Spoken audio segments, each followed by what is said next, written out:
Hi, I'm Matthew Adams. I'm the director of the Albright Institute of Archaeological Research in Jerusalem. I'm also the co-director of the excavations at the legionary base of the Roman 6th Legion, which is located just about a kilometer south of biblical Tel Megiddo.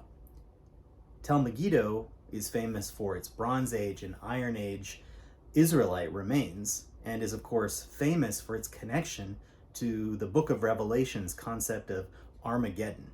One of the things that we're going to explore in our lecture is the connection between ancient Megiddo and Armageddon and how it might apply to our excavations at the site of the Roman 6th Legion. You'll hear all about our excavations, our discoveries over 4 seasons of excavation, and at the end I will invite you to join us this summer in May for our 5th season of excavations at Legio. Thanks.